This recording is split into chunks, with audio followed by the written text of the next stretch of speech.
Créer une table en SQL, utilisez l'instruction createTable, le nom de la table. Au niveau des parenthèses, renseignez les colonnes de cette table. Chaque colonne est décrite par un nom de colonne, un type et des contraintes liées à cette colonne s'il en existe. Il est également possible de définir des contraintes séparément des colonnes. Parmi les contraintes SQL qui peuvent s'appliquer sur une table, on peut citer la contrainte normale, primary key, foreign key, unique, check et default. Une colonne de type normal doit obligatoirement être requise lors de la saisie.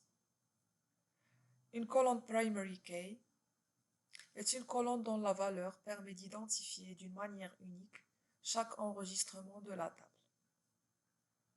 Une colonne identifiée comme foreign key permet d'assurer l'intégrité référentielle des données entre deux tables.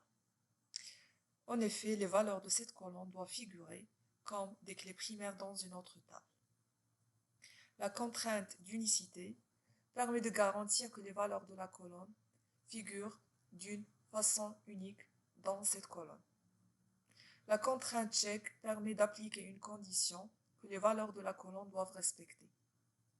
Default sert à appliquer une valeur par défaut dans le cas où l'utilisateur a choisi de ne pas saisir la colonne. Créons la table employée. Pour cela, allez vers l'onglet SQL de votre serveur et tapez votre requête. Commencez par vous positionner dans votre base de données bibliothèque à l'aide de l'instruction use.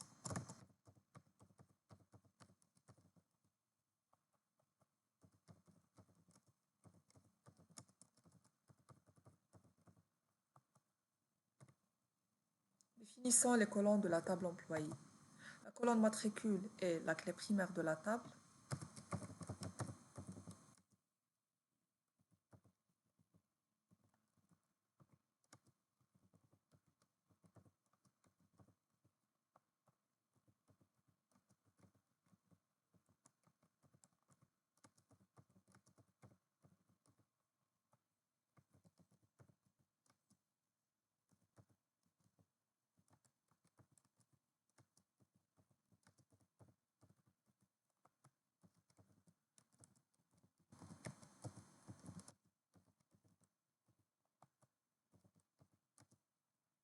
Le téléphone est une chaîne de caractères à taille fixe maximale 10. Doit être unique.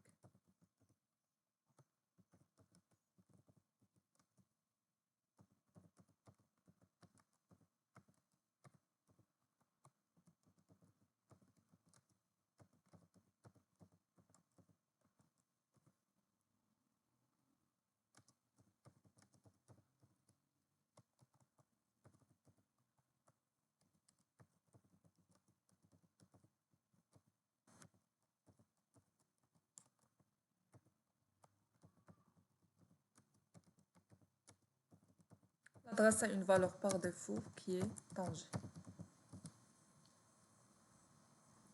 Exécutons la requête. Et voilà la table créée au niveau de notre base de données.